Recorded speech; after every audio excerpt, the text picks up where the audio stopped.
Hello and welcome to Car Retrospective, where today we take a look at one of the most iconic cars of all time, which is simultaneously one of the most unremarkable cars of all time, the Ford Crown Victoria. Let's have a look. The first Ford car to bear the name Crown Vic was actually the 1955 Ford Fairlane Crown Victoria.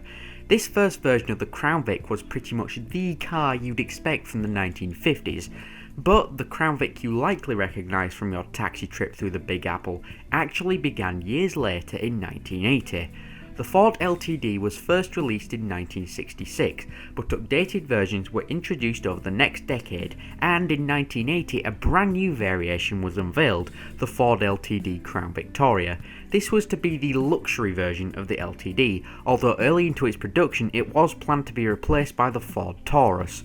However, even though this didn't happen, the LTD Crown Vic never really saw much evolution through its 11-year run, keeping its original design largely unchanged. But as the fuel economy stabled itself in the late 80s after the crisis, changes were made. There were also both the sedan and station wagon versions on the market, and at original release, the car was powered by either a 4.9 litre or a 5.8 litre V8, although Ford supposedly marketed the 4.9 litre as a 5 litre. But by 1991, it was clear that the aging design was not going to remain competitive for much longer, so a redesign was required, and a redesign they did. Production of this new car, now known simply as the Ford Crown Victoria to avoid confusion with the previous generation, began in 1991.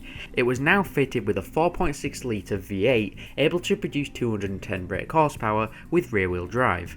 The iconic appearance of the Crown Vic was thanks to Jack Telnack, who took much of the inspiration from the older Ford Taurus to sculpt the body. Although many liked the initial design, it received a lot of criticism for its lack of grille at the front, a problem which Ford rectified in the 1993 model.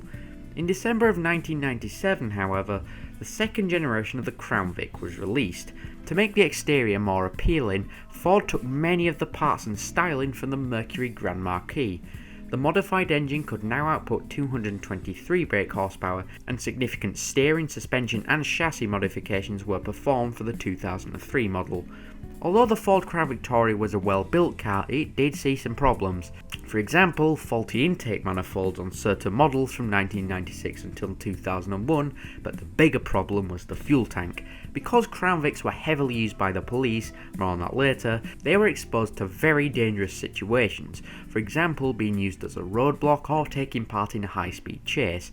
A simple rear-end collision could lead to the fuel tank setting alight due to its position in the car, which, as you can probably guess, could be fatal. On a lighter note, however, a longer wheelbase version of the Crown Vic was introduced in 2002 for use in fleets, aimed mainly at taxi companies, i.e. the iconic yellow taxi of New York. But what you're probably wanting to know is how the Crown Vic became so famous as a cop car. Well, after the discontinuation of the Chevrolet Caprice in 1990, Ford now held an almost complete monopoly over cop car production in the US and Canada. And so Ford saw a huge opportunity with their new car, the Crown Vic. It would be perfect as a police car, with rear-wheel drive and a powerful V8 engine. In 1999, Ford began manufacturing the Police Interceptor completely separately from the public version as it had been since 1992, and was rebranded as the Crown Victoria Police Interceptor. Minor changes were performed throughout the late 90s and into the 2000s, and in 2004 a 250 brake horsepower variant was introduced. By 2008, the Crown Victoria was restricted to fleet-only sales, meaning it was only sold to companies. It was no longer sold to the general public.